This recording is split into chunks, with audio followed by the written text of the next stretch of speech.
Welcome to the Real People, Real Business show, where we're talking with business owners that are in the trenches, everyday people who are working hard and have relevant and inspiring stories that you can relate to.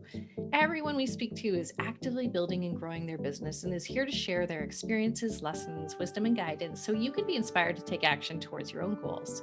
Today, I am so excited to welcome Megan Carter. Megan's a bookkeeper for women who run service based businesses. After growing tired of working long hours for someone else, Megan launched her own business, The Nerdy Keeper, and hasn't looked back. Welcome to the show, Megan, and thanks so much for taking the time to share your story today. Thanks so much for having me. I'm very excited. Yes, well, let's dive in. Tell me a little bit about how you got started, what your background is. When did you make that shift into your entrepreneurial journey? Yeah, so I've been working in accounting for 10, 12 years now. So I started doing public accounting, which, is where you work like 70 hours a week and you want to shoot yourself. I shouldn't say that, that's terrible. But then I moved into working at a engineering firm, and that was fun for a while. And then I just got to the point where I was so stressed out. Like I'd moved into a position where I wasn't even really doing accounting anymore. I was like a liaison between IT and accounting, and it was weird.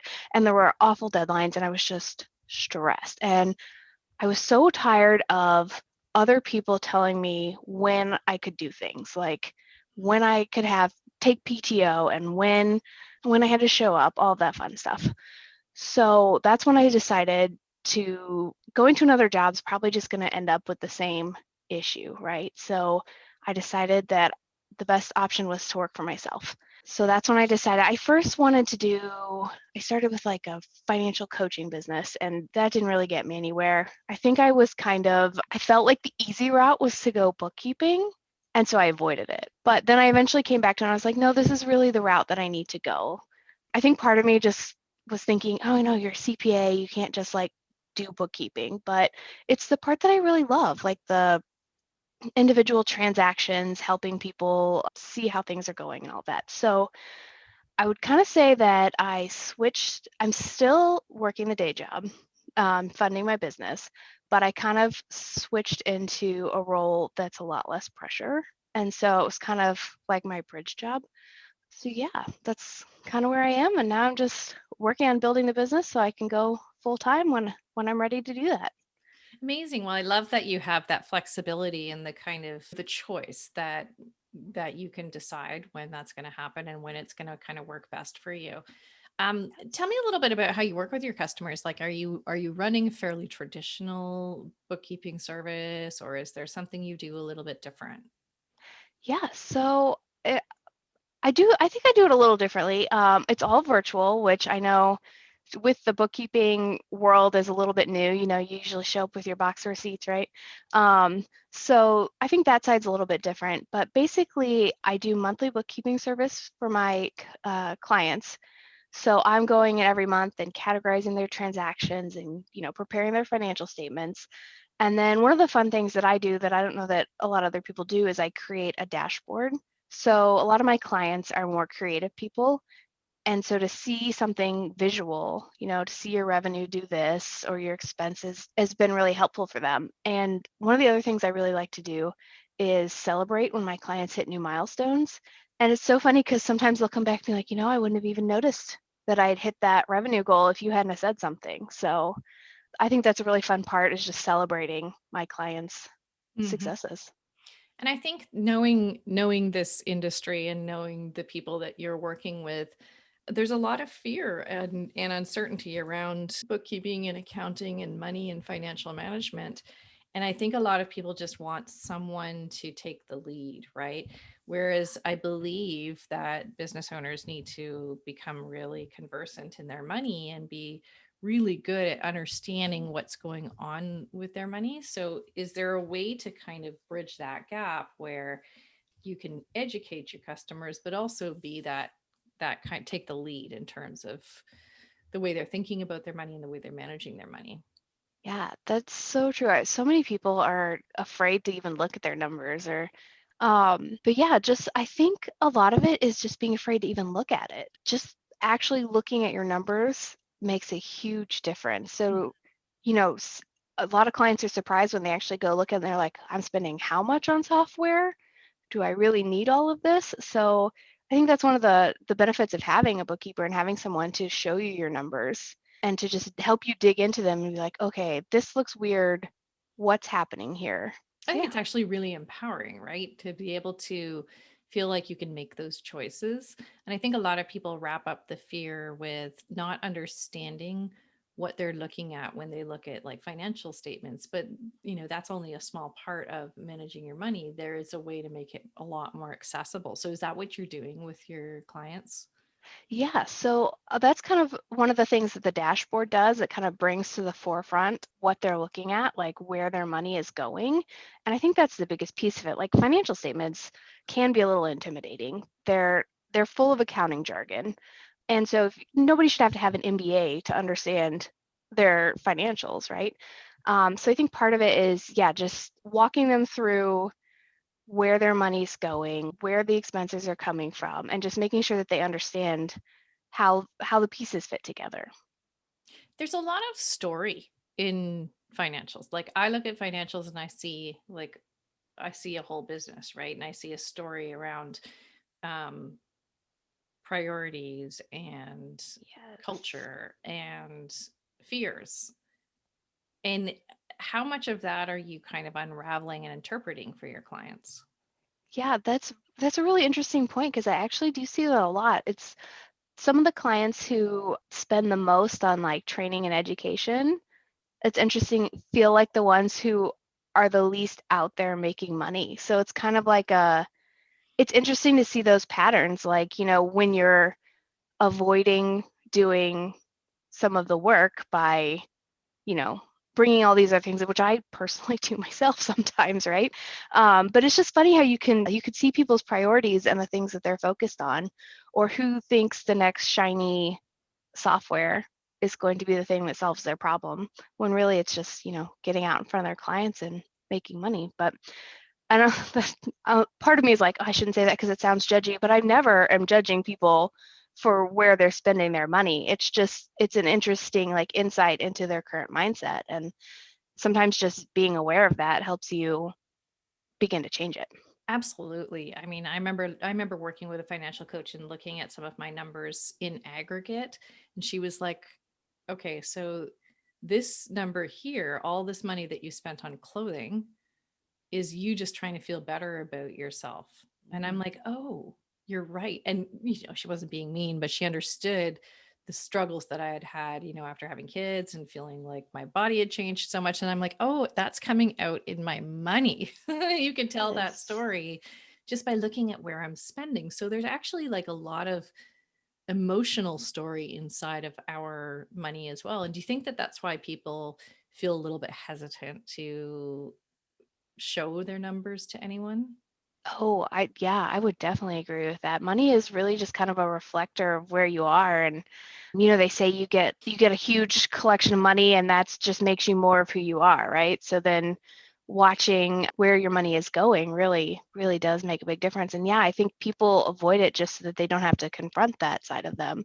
I Mm, mean, you could go back to that with anything, like people overeat to avoid whatever it is going on in their life they don't want to think about. So right. spending is like another subsect of that. Yeah, it can be an addiction, right? So who are these ideal clients that you're working with? Yeah, so my ideal clients are usually coaches, copywriters, anyone doing like an online service-based business.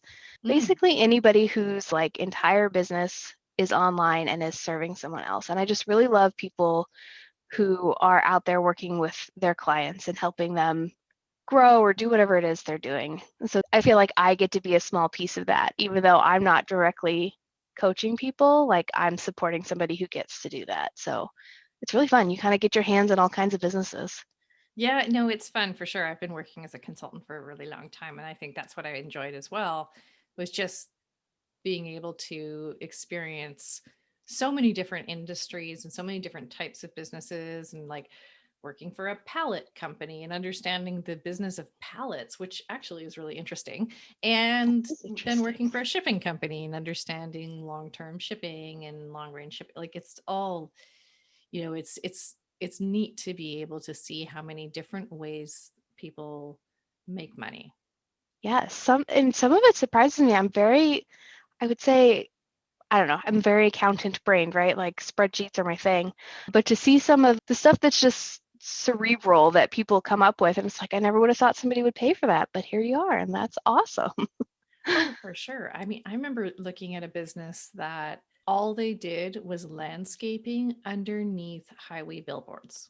Interesting. That's a business, right? Like that's it. And I don't know why it's different, but it is. And there are Yeah. all these little pockets and niches out there in the world. Is there something a little bit different that people who are running an online business need to be thinking about when it comes to their finances? That's a good question. I mean, a big piece is like maintaining your receipts, which, when you actually have a physical copy in your hand, it's easier to think like, oh, I should save this somewhere. But when you're just getting pelted with emails, are you maintaining those? Are you like immediately going delete? So that's something different than what physical businesses have to deal with for sure. And then I think a lot of it too is making sure you're recording stuff related to like utilities, or if you're using like your home office type stuff, making sure that you're getting credit for that. So like even if you're paying your entire electric bill with your personal money, like making sure you're keeping track of the piece that you can record for business.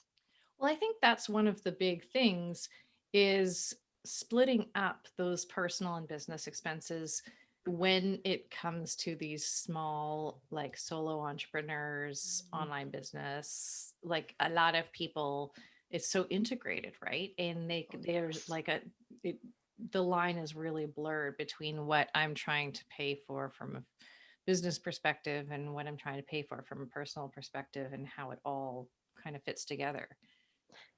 Yeah, and that's really interesting that you bring that up, because not keeping your personal and your business stuff really separate actually puts your LLC protection in jeopardy. So the whole point of an LLC is and that's a limited liability corporation, is to say this business is separate from me personally. And if something happens over here with my business and it gets sued, you can't take my personal assets because they're separate. But Right. if you're spending back and forth, business buying personal things and personal buying business things without recording it correctly, or even just having it commingled, like when they go to look at your finances, they're going to say you're not actually a separate entity. And then Right. your personal stuff is up Right. for for grabs. And I think that's what people hire you for, is to be able to interpret those things, right? Yes, yeah, and part of it's just like letting them know, because some people don't realize how big of a deal it is to mix those. And so providing them with like the options like, hey, if you're going to pay for this, you got to record it this way, or you really should transfer these funds into your business account and buy it from there. So that's just a lot of things that people don't really realize they need to be doing. Yeah. And so, yeah, that's one of the things I get to help them with, and help them kind of muddle through their transactions when there's transfers all over the place. So, Yeah, no, being in that position myself, I know it can be quite challenging. And sometimes it's just more convenient to just have everything in one place, but then it makes it harder from an accounting perspective. So tell me a little bit more about what your hope is for your clients. Like what is it that you're really delivering to them? It's not just a bookkeeping service, is it? right. No, I mean, I think the big thing is peace of mind. Yeah. So many come back and say, I'm just so relieved to have this off my hands, or to know that it's being done correctly, that I'm not going to, be chased down by the IRS. So I think, yeah, I think that's a big piece of it. I'm actually doing bookkeeping, but the thing that you're really benefiting is the peace of mind and the knowing that it's done right and done on time. Yeah, and I mean, how much do your clients actually still have to do in terms of kind of monthly, the monthly financials? So mostly they just have to answer my questions. So, you see the Facebook ads come through, or the software, and I know where those go. But you go to Target and it's like, oh, you could have bought anything. So usually it's just answering those questions like, hey, what is this? Um, but maybe 5 or 10 a month, and I put them on a nice little spreadsheet, and it's just like, this is what these are. And then if some clients have me keep their receipts and attach them to the transaction, some don't bother with that. So just making sure I have all of the receipts if that's the case. But yeah, for the most part, it's just answering my questions and getting your financials. Well, that sounds really easy. Yeah. I wish That's I my wish goal is mine to was make that it easy. easy. So, um, so as your clients grow, is there a point at which you stop becoming the ideal solution for them? Um, that's a good question. I think if you were to grow into having a lot of employees potentially, or if maybe you end up selling things like inventory, that's not really my forte. But for the most part, if it's you're a solopreneur and you're making money and spending things on like softwares and stuff, really I can grow with you until you get to the point where you're going to do a bunch of payroll, really. And I suspect the more kind of automation or systemization of your own processes you put in place, the more clients you can support, right? Yes, that's very true. I've actually, so like the dashboards are kind of supported by some backend software that pulls transactions out, which has been really fun. And then I've also worked on streamlining my like intake process, which has been an adventure as well. But yeah, the more systems I can put in place, the more clients I can take on. So if I can get those transaction questions to you faster or using a software versus me popping into QuickBooks and pulling them out, then yeah, that definitely expands my ability to grow. And it's really funny that you bring that up too, because one of the things I'm doing in my day job right now is automating things. So as I'm working, I'm always just sitting here going, how can I bring this into my business and make it more efficient? So let's talk a little bit about that because I think there are it's a stage in the process, right? The move over from your kind of your 9 to 5 to Mhm. your new solo business. And how are you managing? I mean, you haven't made that shift entirely yet, but how are you managing the integration of both those worlds? And what's your, advice for people who are thinking of kind of maintaining both until they have a chance to go full time? I think part of it is setting up my dedicated work times. So I usually end up working on my business over my lunch hour. And then I have couple specific nights a week that I take client calls. At one point, I had every night open, and it was like, this is just, I need to have like my own personal time, right? I was starting to get a little burnt out when I was spending every single night coming home from my day job to start working on my business. And I just don't think I was getting very far because I was so burnt out. So I think having those dedicated times and just really kind of scheduling when is business time, when is Megan time. Yeah. Yeah. Well, I mean, that is the risk that people run when they're starting to move into that, that solo entrepreneur business or kind of breaking through is that protection of time outside of work, right? And Yes. it can get really, really tempting to just put all your extra time into building this business. But the fear is that that ends up creating some resentment Oh or, yes. burning out until before you get the chance to kind of go full time, right? Have you had that experience yet? Yeah, I definitely have. I was going through a lot of cycles where it was like I'd get real excited about something and work, work, work, work, and then it was like, I need to Yeah. spend this whole week not doing anything. Yeah. So it's kind of interesting trying to figure out how to manage that. Like, do I just embrace it and maximize my push times and not beat myself up for the slower times, or do I intentionally go in and say, I'm going to do this little bit every day? So it's kind of balancing acts, and I think I'm still kind of figuring it out. We're all just figuring everything out all the time, right? And I think it's probably dynamic too, right? It changes as you change and as your circumstance changes, that Yes. sort of thing. But I think a lot of people are really curious about how they can maintain both, right? Yeah, yeah, it's definitely a balancing act, just kind of thinking through all of that and figuring out when's the best time for me to spend some time on this. Well, and what's interesting that you said is that you're taking some of what you're learning and what you're experiencing in your job, and that's benefiting your clients in your own business, right? Yeah, pretty much all of my I would like to say, rather impressive Excel skills come Uh-huh. from all the stuff that I've learned at work. I went into, the work world knowing very little about Excel, and now it's like, and I mean, that doesn't always directly affect my clients because sometimes they don't need stuff in Excel, but whenever they do need a fun calc or some spreadsheet that's going to display something to them, I've got the skills. And so that's always really fun. Yeah, and do you ever worry about blurring that boundary too much with your employer, or is there enough of a kind of like, are they aware that you also serve your own clients, or is there any sort of concern there? Not too much because I'm doing it's at the accounting department of an engineering firm, so Mm, I'm not really doing the same type of like client service type stuff over there as right. I am doing here. But yeah, at first I was kind of quiet about it just because I wasn't really sure how it would go, but I mostly just try to make sure that I'm not doing anything during my work hours. Yeah, no, of course. And you want to protect that integrity for sure. So how are you finding new clients? Like what's working for you in terms of client getting?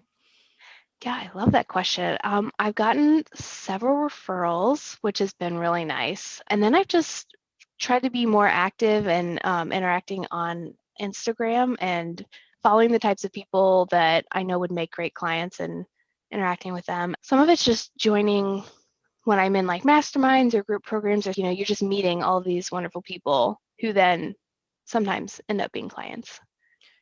Totally. And a lot of people kind of worry about that and they're networking and they think, oh, I have to have some formula for turning people into clients, but I Yes. really think it's just about being out there and being kind of a good human and being yourself, isn't it?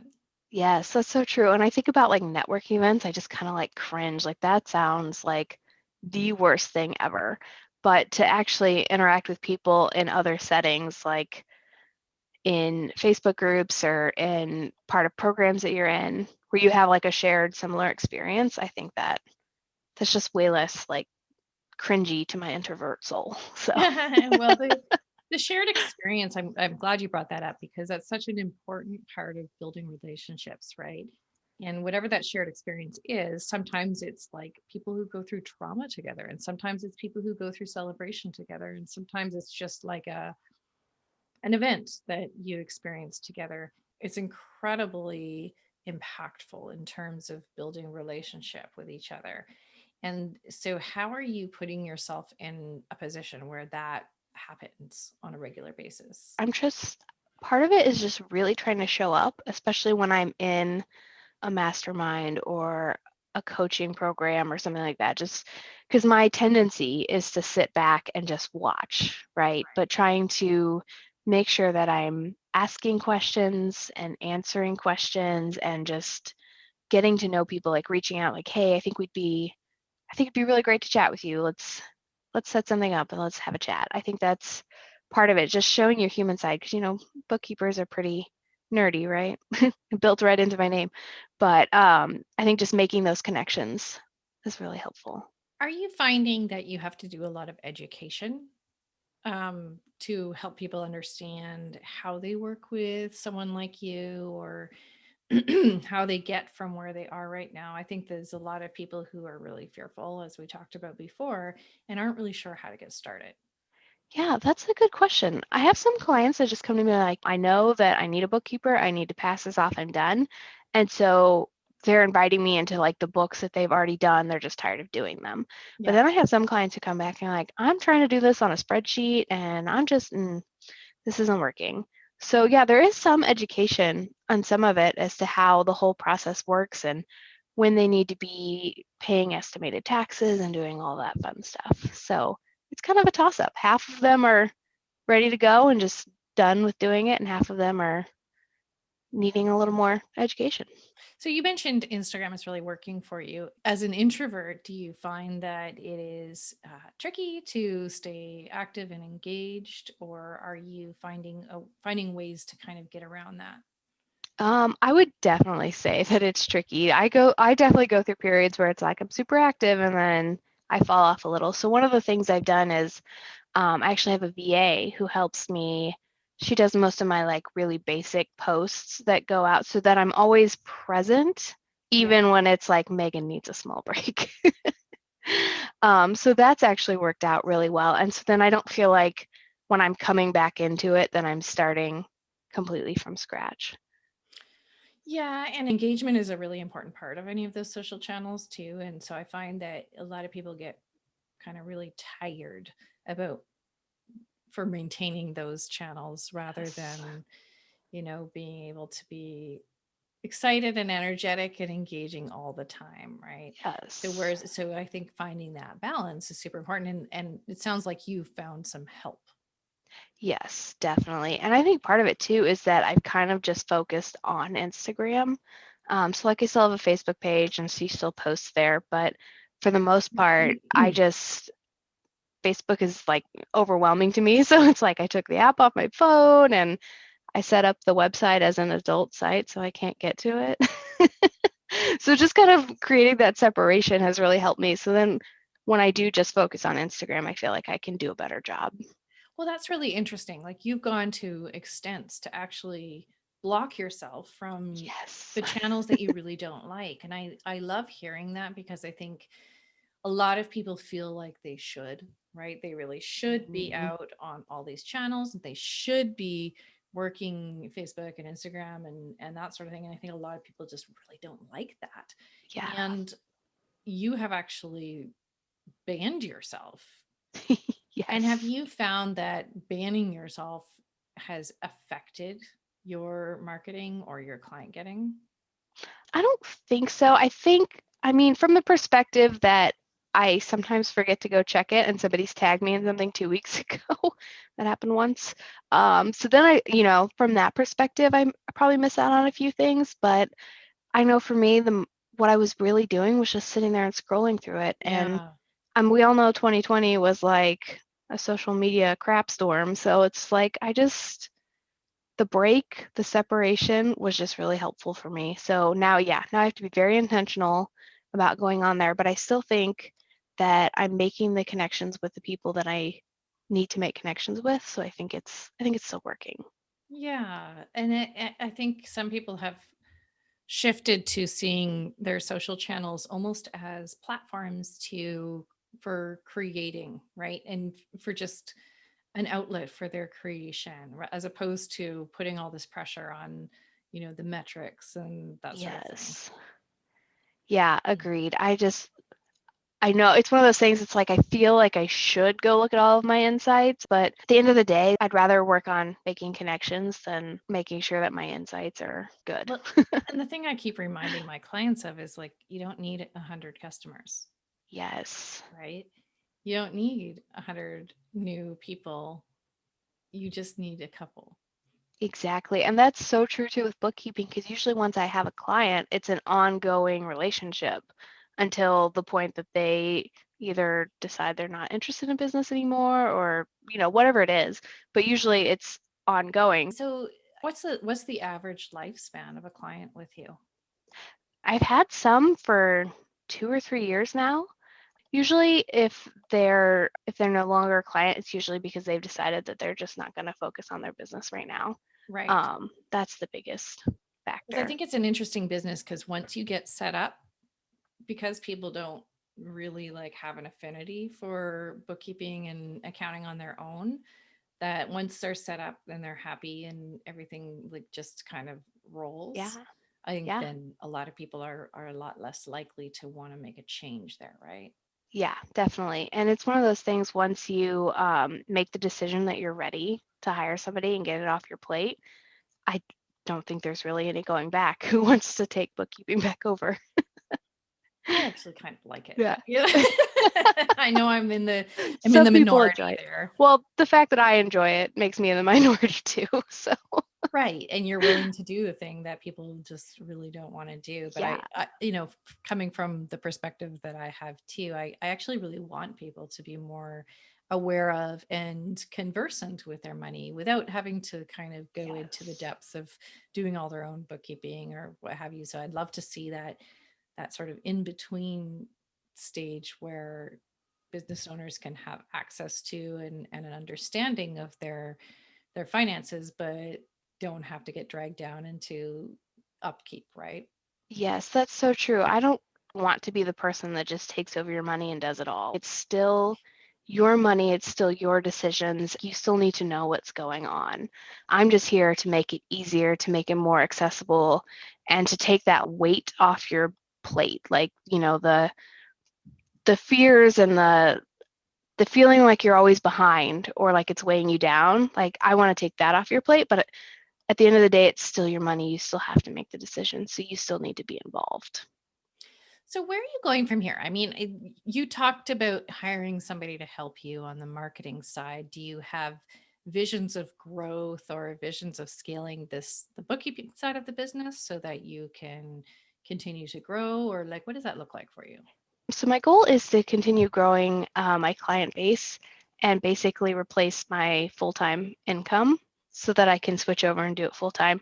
Um, I would definitely say I'm not one of those people that's here to like rocket into the stratosphere and, just become a millionaire. I'm here for the freedom and the control of owning my own thing. So yeah, I'm definitely looking to grow but I still want to keep doing the bookkeeping. I don't want to get to the point where I'm growing and just hiring people to do it all for me and I'm managing them, if that makes sense. So you actually enjoy the work enough that you want to continue to do it. Yeah, yeah, I Yeah. really do. I'm a little nerdy. Yeah, I love that because I think there's a growing population of people who are not in business to have the sexy laptop lifestyle and Yes. Lamborghini on the beach and all of that sort of thing. I don't know. Can you drive a Lamborghini on the? I don't I know. don't know. That's a good question. But really, it's just like they're most of my clients are not out to build a multi-million dollar business. They're out there to build something that provides for them and feels really good to do and Yeah. gives them that kind of separation that they need from their job into Yes. their Yeah. yeah, and so they get to make choices, and it Yes. sounds like that's sort of where you're going with your business too. Yes. I just would love the ability to decide, I'm going to take vacation this week, or hey, I'm not having a great mental health day, like I'm just going to take the day off without having to sit there and think about how much PTO is left in my PTO bank. And if I do this, can I still take time off around Christmas, right?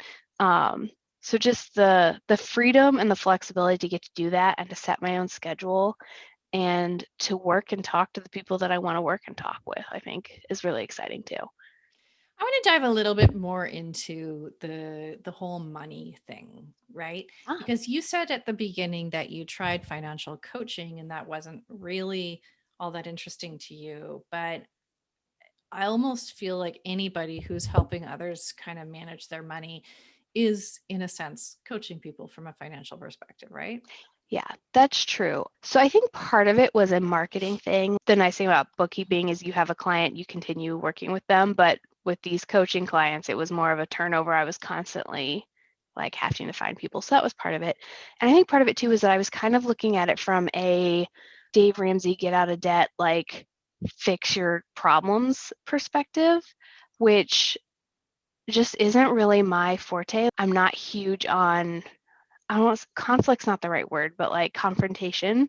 So when people are in that place where they're really struggling and their debt's out of control or whatever it is, there's just a lot of conflict and internal like for me that just really wasn't where I needed to be. So you're right, there's definitely still some coaching, some mindset type stuff around bookkeeping, but I feel like it's coming from a more positive place than some of that coaching was going to be coming from.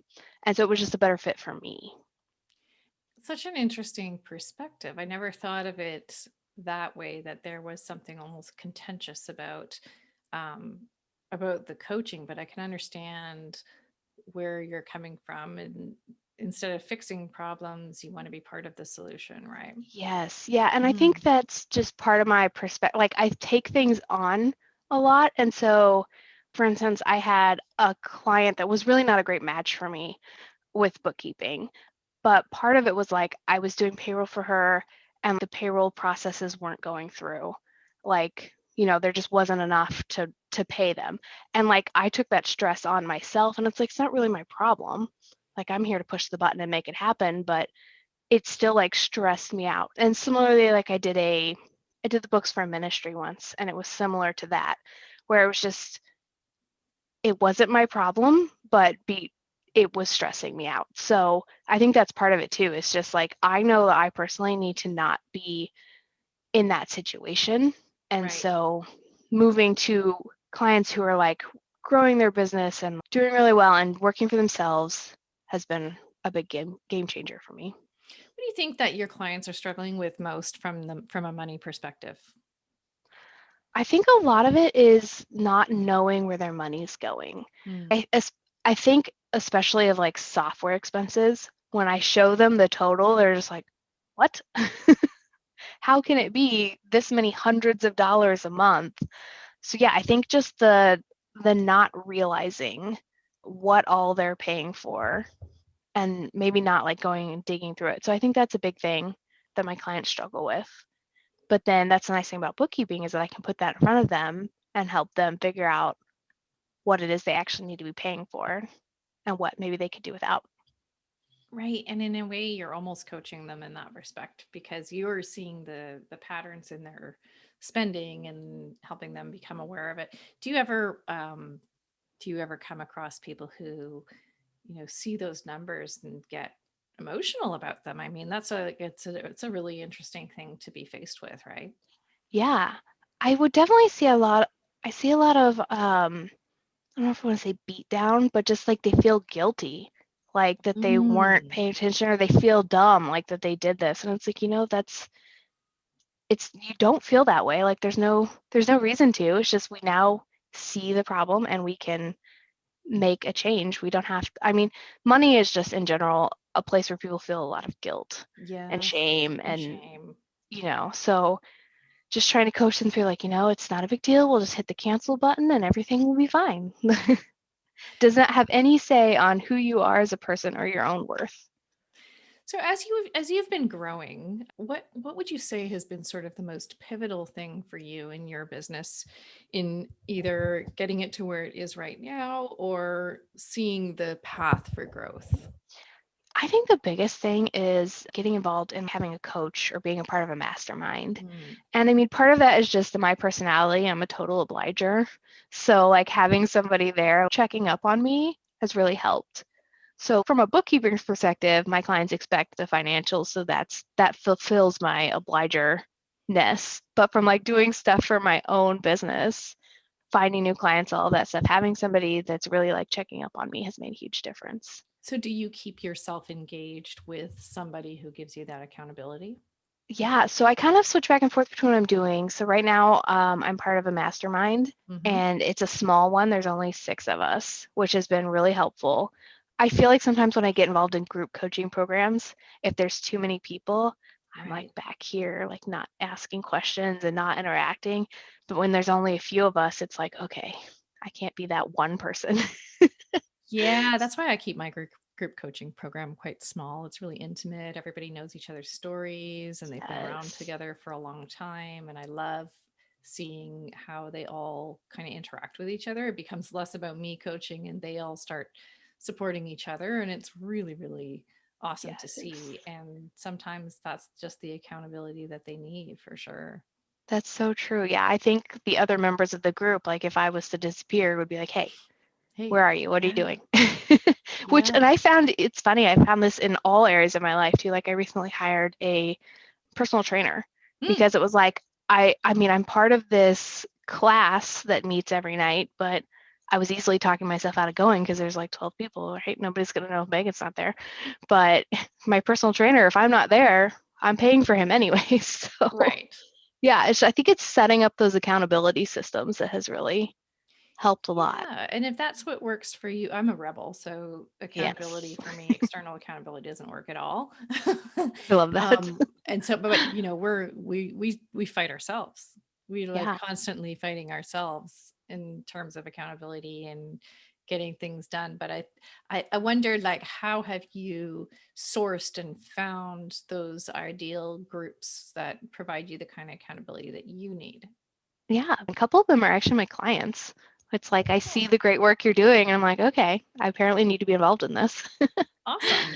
Yeah, or even just some of the programs and stuff I've done in the past. Most of my clients or people that I like really connect with on Instagram or, whatever, all seem to be coming from the same place, like the same program. So it's like, okay, this is clearly my group of people that I just need to stick with.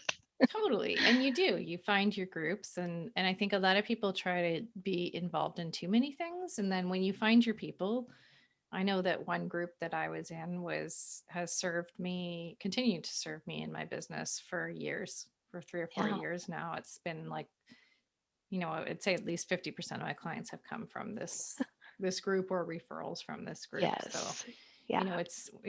it's enough just to find your people and stay involved and engaged with them, right? Yeah, that's so true. That's so true. So what else has been really helpful for you in your business journey and in terms of understanding, what's going to be supportive for you in building? I feel like just getting to know myself maybe Oh, has really, yes. yeah, like my tendencies, like figuring out that I'm an obliger and that I need to set stuff up that's going to like help me stay on track. I think that's a big one. Yeah, I think just figuring out who I am and what it is that I want out of business, like realizing that I don't need all these ridiculous funnel tactics and whatnot because that's not the business that I want to grow. Yeah. Yeah, and they've got all those, fancy sales pages where you're like, oh, I need this. And then you really think about it, you're like, no, that's not Yes. who I am. Oh, it makes my heart happy to hear that. It's mostly what I stand for. It is just that you can have this very easy and personalized business for you. And so I think part of that is becoming aware of what it is that you want and who you are. And how did you kind of figure that out for yourself? Yeah, a lot of journaling, a lot of just really thinking about like, this is what I'm currently doing. Do I really want this? Do I want to be working these crazy hours or do I want something like this? And I think just finding other people that are exemplifying what I'd like to do. And it's like, Mm, okay, it is possible you can make enough. I don't want to say make enough because that sounds what's the word? It just sounds sad. But like, sad was not the word I was looking for. But limiting. yes, limiting. Yeah, that's a good one. Yeah, so just figuring out like I can get the life I want without having to work insane hours and work like a Hmm. crazy person. Yeah, yeah, I agree. So if you had some advice for people who are in your position and kind of starting out and running their side business and having a job, what's the number one thing you wish you knew before getting started? Mm. I I think it's figuring out the tasks that are actually going to move the needle and doing those. Because I spent a lot of time doing random stuff like, oh, I need a new opt-in page, or, nobody wants this thing, so let me try this new thing instead of figuring out like, how do I connect with people? How do I figure out what they want? How do I Yeah. provide that to them? I Yeah. spent a lot of time with the behind the scenes, like, let me write another blog post. Never mind the fact that I wasn't actually like sending it out to people for them to read. Yes, So, I absolutely I know you and I both know that that's a thing, right? Where we get stuck in oh that yeah. kind of foundation building and convincing ourselves that that's super important and it has to be in place before we can ever go out and really what we're scared of is just going out and actually looking for clients, right? Yes, yes. And I still do that to this day. Like I was, looking for podcasts that I could be on. I'm like, okay, I've got to do all the research, all the things. Maybe I need to hire a coach to tell me how to do podcasting. I'm like, maybe I should just get out there and try it and Yeah. see what happens. Yeah. And what did you discover? That it was easier than I thought. Yeah. And we're all going to get out and we're going to like mess things up Oh yeah. sometimes and we're going to learn and the best way to figure out what you should be doing is to go out and do it, right? Yes, yeah. You make so much more progress by just trying things Mm. and then pivoting a little, tweaking it and trying it again, then let me make this perfect and then launch. So this is a question I ask everybody. And I'm curious your perspective on it. What's the difference between what we kind of see out there in the internet world around business and what's actually real? Ooh, it's never as shiny and pretty as you think it's going to be.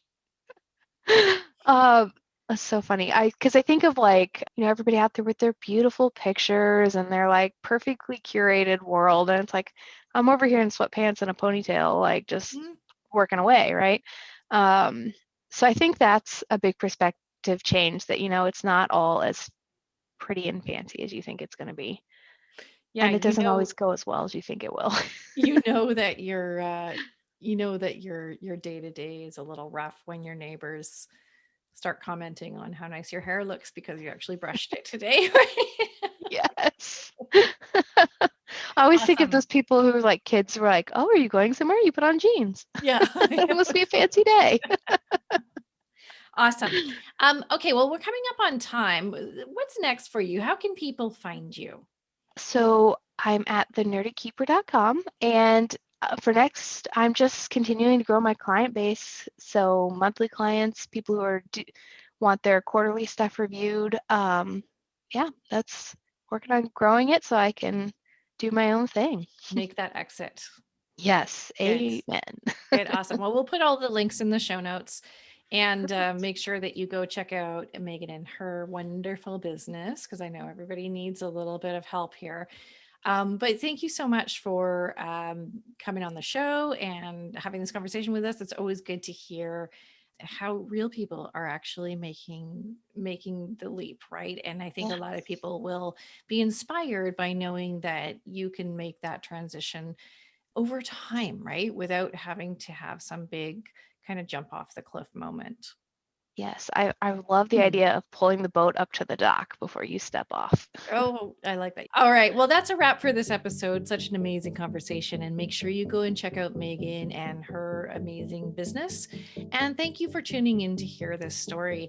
If you have enjoyed today's content, I would love for you to give us a review on whatever platform you're on, because that helps us share these stories with an even bigger audience. So until next time, keep building, keep dreaming, and keep being real.